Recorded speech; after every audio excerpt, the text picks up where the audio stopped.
I never made it, but I know what it takes. I'm motivated by a mix of emotion. Got my statement, and I'm reading it slow so I can understand it fully. Appreciate my standing, go out of this world and right on time.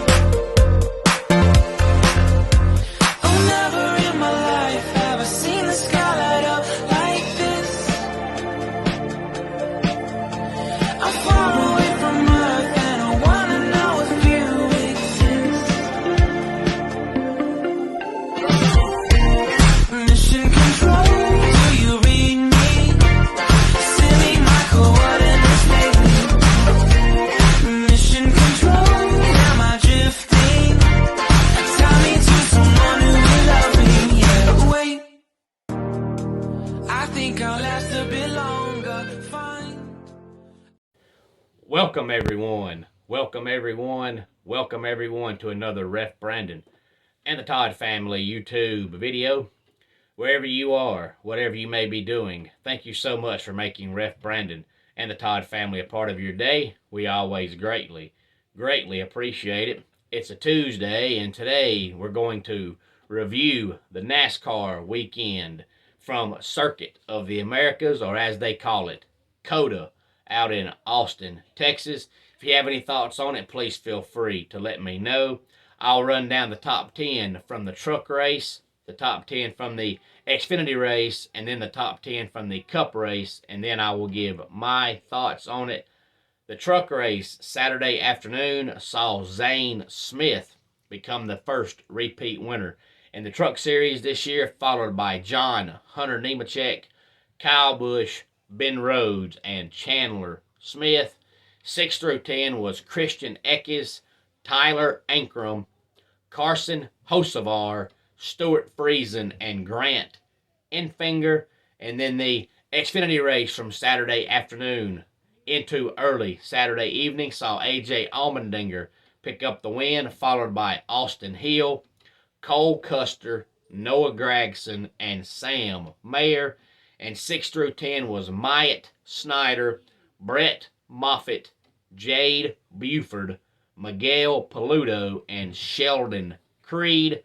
And the Cup race on Sunday saw Ross Chastain pick up his first win of the season, his first career win, and he's the third driver this year to pick up his first career win, to go along with Chase Briscoe and Austin Cindric.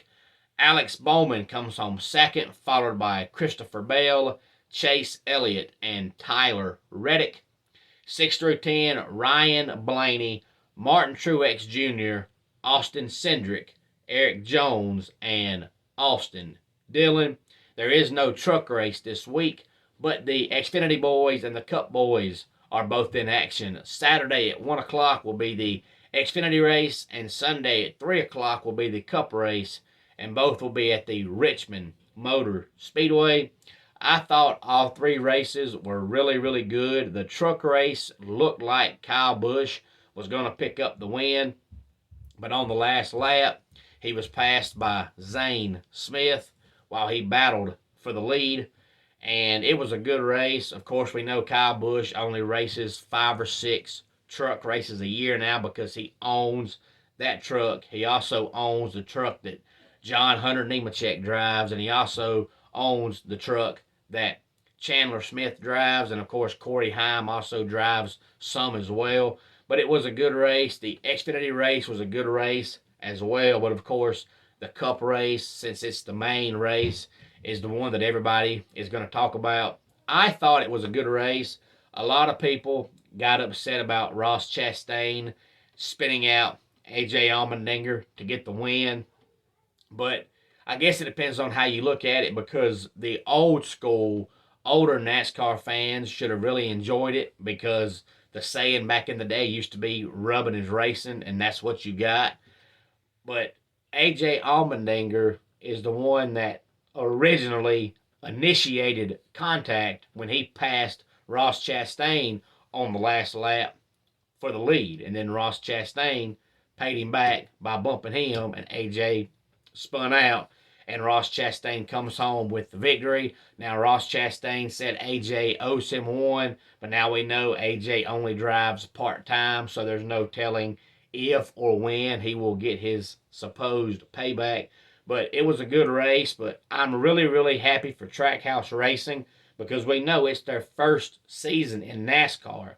This used to be Chip Ganassi's team, and last year Chip Ganassi sold the entire team to Justin Marks, who is only 41 years old, who hasn't been long retired from actually being a race car driver. And Ross Chastain didn't originally have a ride. When he bought the team, Daniel Suarez almost immediately was announced as a driver, but Ross Chastain was not announced as a driver, so it looked like he was going to be without a ride. And he had a rough start to the season at Daytona and California, but the last 3 weeks he's finished second, and first, and that's pretty good. Now, this is only a 2-car team with Ross Chastain and Daniel Suarez, but if they had 3 or 4 cars like most of the teams do, this team could be really, really good. Even with just 2 cars, they're doing really, really good. So you got to feel good for them because, you know, you always expect the Hendrick cars to do good and the Gibbs cars to do good. But it's a shock to see not only a different team do good, but a different team that's a new team with pretty much an entire team that's new, not just the owner, but the entire team. And Daniel Suarez is in his 6th full season, but Ross Chastain is the one they call the watermelon kid because he grows watermelons at his home back in Alva, Florida.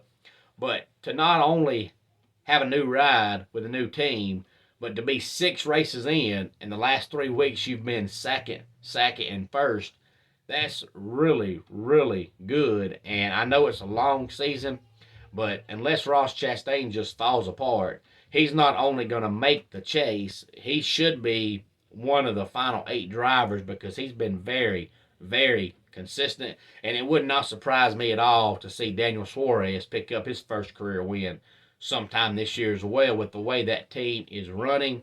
But I don't know how you can watch that race and be a NASCAR fan or say you're a NASCAR fan and not enjoy the race unless you just don't like seeing contact.